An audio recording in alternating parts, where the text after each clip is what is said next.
Bonjour tout le monde. كالعادة نأخذ في التhermodynamique un programme de physique première année. Nous allons étudier l'évolution adiabatique du gaz parfait qui sera appelée loi de Laplace, qui sera donc mathématiquement illustrée par la formule PV gamma égale une constante avec gamma. Vous allez voir, c'est le rapport entre deux capacités calorifiques à pression constante et capacité calorifique à volume. Une transformation ou bien un processus adiabatique. Vous voyez un récipient aux parois adiabatiques. Ce système caractérisait une transformation adiabatique où les parois sont isolées à l'extérieur, aucun échange d'énergie vers l'extérieur. Le processus adiabatique, c'est-à-dire que la chaleur elle est nulle, et d'après le premier principe de la thermodynamique, ça sera que la variation d'énergie interne égale à dW. Les transformations, on va la considérer comme réversible, quasi statique, la transformation, elle est très lente, c'est-à-dire que la pression extérieure, le travail, moins P extérieur dV, devient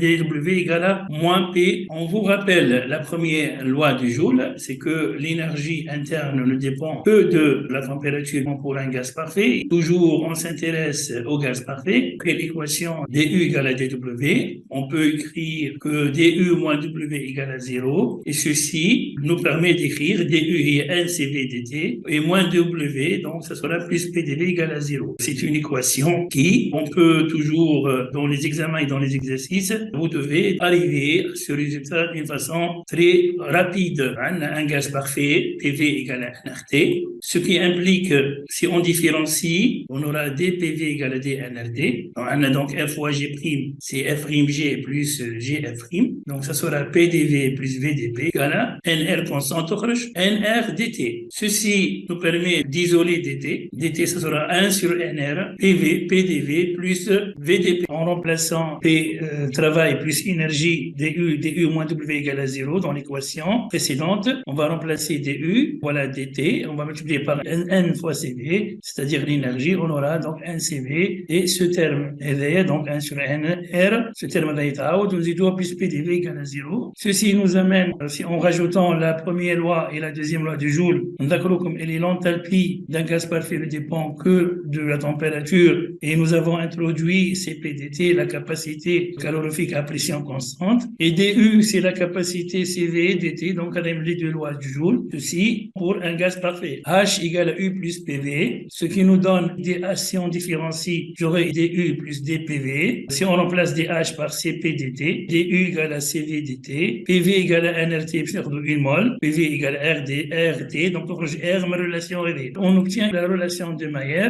que CP égale à CV plus R, ou bien CP moins CV égale à R. En remplaçant dans l'équation qui n'a écrit NCV 1 sur NR, ce terme plus PDV égale à 0. Si on divise par NR, j'aurai CV sur R, j'aurai plus 1, plus عندنا PDV, plus VDP, que j'aurai NCV 1 sur NR, PDV, تتنحى N avec N, ça reste CV sur R, PDV, عندنا PDV, PDV en facteur يولي لي عندي plus 1 terme هذا يقعد لي هنا NCV sur NR, تتنحى N و N, يقعد لي CV sur R, و VDP égale à 0. قلنا نحن CV sur, après cette relation, CP égale à CV plus R, nous pouvons diviser par R, ça fait CP sur R, j'aurai CV sur R, on est plus 1. On peut remplacer CV sur R plus 1 par CP, PDV, plus, donc j'aurai CV, là, sur R, VDP, égale à 0. Divisons les deux membres par CV et V fois P, j'aurai CP, PDV sur CV, fois V,